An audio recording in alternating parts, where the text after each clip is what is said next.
All right. So, when was the first moment you knew this is what you wanted to do? As far as engineering or music? I think. What do you see? What did you see yourself as? Like a technical part of music. I mean, I always studied piano from like I was 3 years old or something. But I remember watching Fame, like in the early 80s or something like that. And I saw this guy just playing with a tower of synthesizers, a whole orchestra thing. Back then it was like analog synthesizer, and it sounded pretty good. And like, maybe I should get into music technology. Maybe that's what it is. But back then I was in Colombia, so it was like hard to find good synthesizers cheap. It was crazy expensive. So just leaving it a little bit on the side. I was still in classical music and some salsa. But then one day I discovered a friend of mine walk up to my place with his boombox and say, "You need to listen to this thing." And he played me a track by Soda Stereo, Juego de Seducción. And I was like, yeah, it is possible to make some good rock, good techno, to good new wave in Spanish. And I started working on it. And that's what I knew. Like, I need to get into this thing full on, but I was still as a musician. The first time I walked into a studio, the guys working there, they were completely clueless. I was thinking, if the band sounds good, why is it sounding so bad in studio?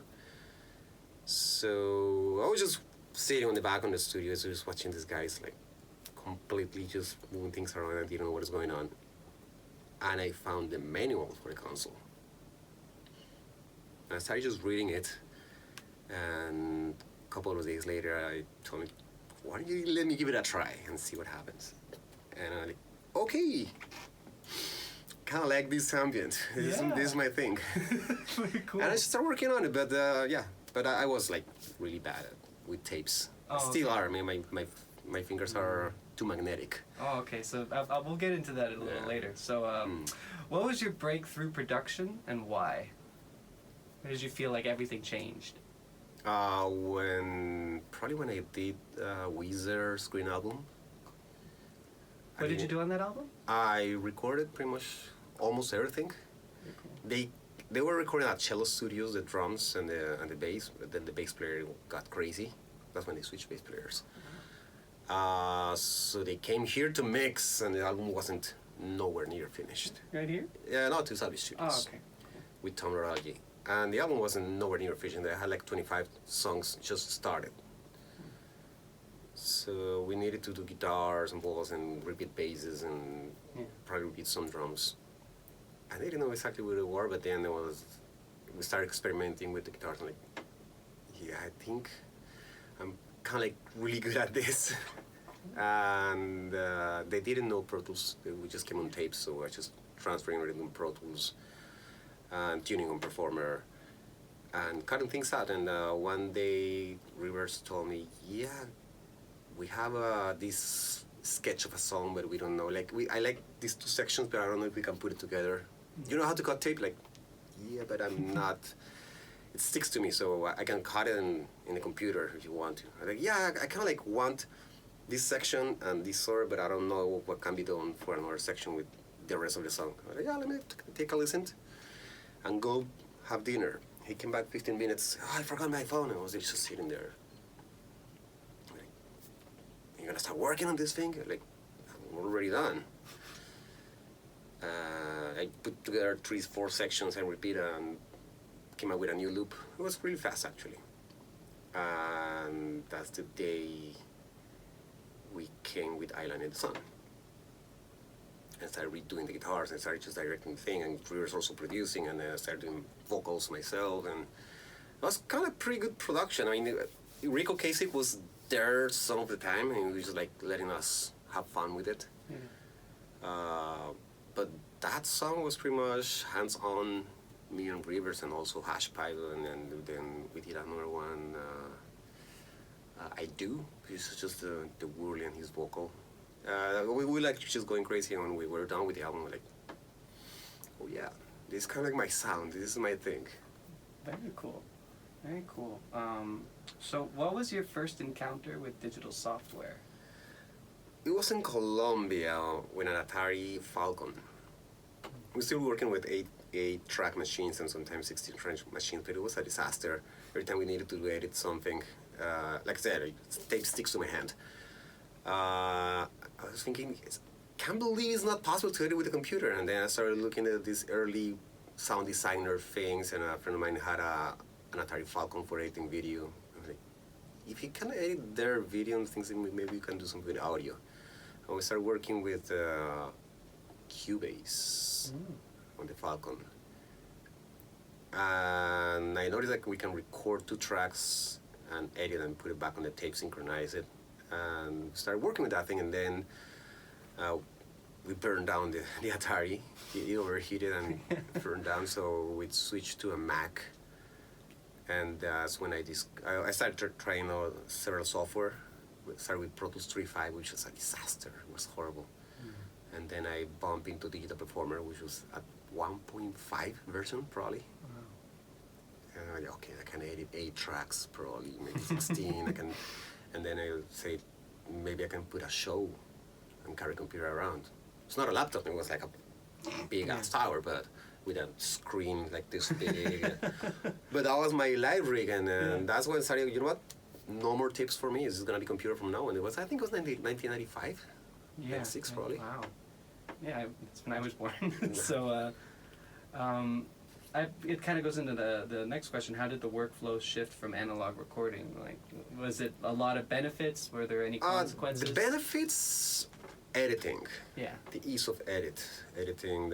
You can do several takes and do the comps faster than when recording with the tape. With the tape, you just use several tracks and then you just automate and then bounce to another track.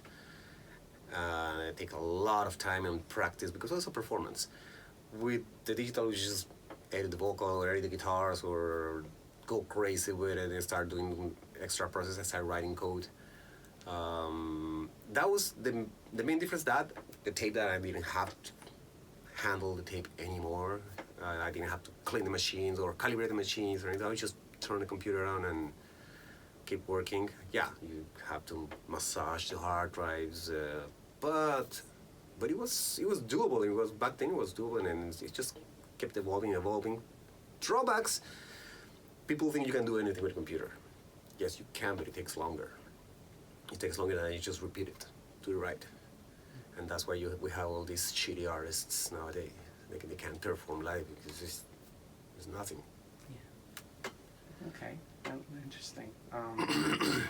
What do you think is the greatest challenge for students in music production transitioning to the professional studio? Finding a professional studio. They're all closing. Like right now, I'm looking for a studio to do just a listening session in town. It's hard to find. There's like 4 studios. And they're all huge here. Yeah, I mean, we need a big studio, but it was like, they used to be like 20.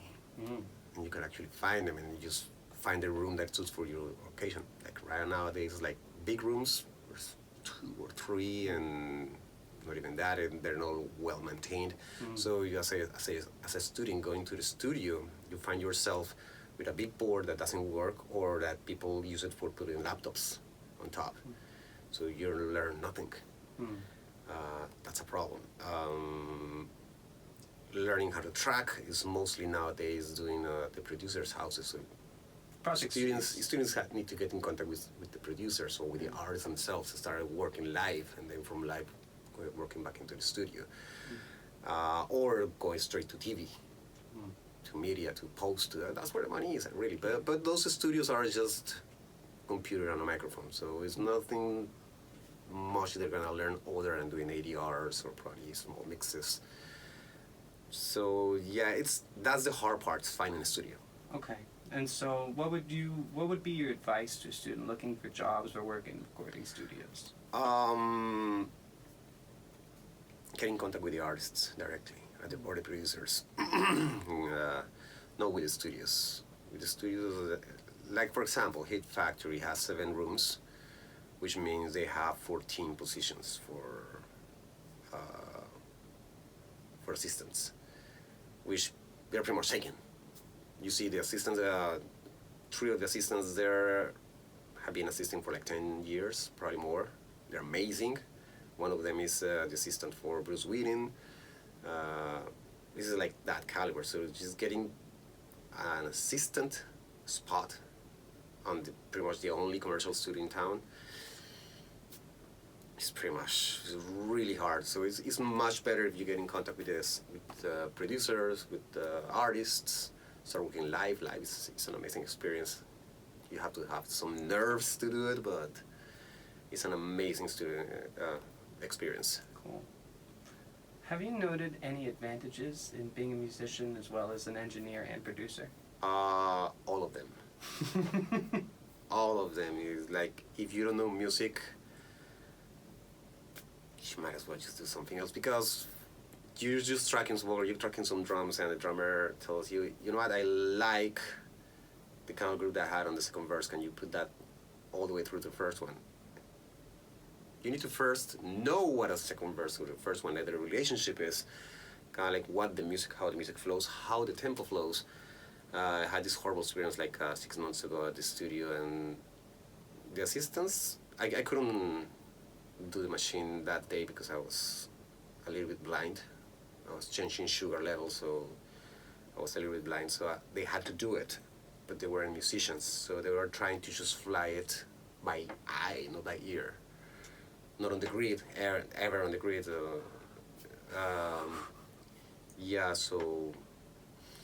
We had to punish them. We stripped them naked and put them outside for like half an hour studio. But you have to be a musician. If you want to work on a music studio, you have to be a musician. You need to know an instrument. You have to have some tuning, like know when the singer is off tune, know when the singer is off, know when the guitar is out of tune. So you don't waste time. Mm. It's really important. Yeah, very cool. What do you think is your greatest accomplishment?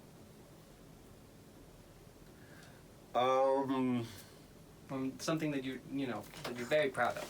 Wow. Probably getting a couple of students into the business. Getting like, not exactly mentoring them, but I got in touch with them and gave them some advice, and just, a little bit of a mentoring, but not really. There were these 2 great musicians, they had really good ears, so I got them in touch with a couple of artists, and one of them is right now working in Hawaii with the artist, and the other one went to work with Trent Reznor. And they were about to quit. And I told him, can I just talk to these guys? And you're good at these things, let me talk to the artists. And we just got in contact and just get them up to speed, and they're doing great. And I mean, it just, beyond doing great records, beyond getting a Grammy Award, beyond anything, that's really not what's important. What's important is when you change somebody's life. And I've done it a couple of times, like several times. And that's what I'm mostly proud of. What are you working on now? I'm finishing 2 Latin pop albums. I'm starting to work on some mixes for a Russian artist. I'm starting a production for a Colombian artist. It's kind of like a bluesy thing. Actually, I've just finished another rock album. What else am I working on? I'm songwriting a lot. This is like, summer comes, there's nothing happening in the studio, so you start just writing stuff. So I've been writing stuff, I'm doing some Christmas carols. Just having fun. Cool. And so do you have any projects that are coming down the pipeline that you're really excited about? There's a double album that's coming up in the next month that I just finished. It's really, really, really, really cool with a Latin artist, with a big Latin artist, with Ricardo Arjona. That one's pretty amazing. That's pretty cool. Awesome. What did you do on that? A lot of tracking, editing, some mixing, some arrangements here and there, like little things. But it's like involved on every step of the way. Pretty much since he started writing it, so I've been just there. Cool. So it's been pretty interesting. That Very one. cool. Yeah. Do you have any last thoughts? Anything you'd like to say before we end the interview? There's one thing that I've always noticed, like people just think they need machines, they need crazy expensive stuff to work with, and the most expensive thing and valuable thing that you get is your ears and your experience listening to music. That's what's the most important. Why? Because that gives you an north. Like if you know your rock, yeah, you do your rock and you work towards a sound. And you do whatever you have to do to get to that sound. Being breaking a guitar in half, or just raising the voltage of the amplifier like to non-standard levels, or do whatever you need to get to that sound of the guitar, that sound of the sample that you get, or you want some matched vocals. Do whatever you need. Don't let people tell you, because that happens a lot in the studios. That you cannot do that. It's not supposed to be working like that. It may work. Just go for experiment and do whatever you have to do to get to that sound. That's what's important. Very cool. All right. Thank you so much. Welcome.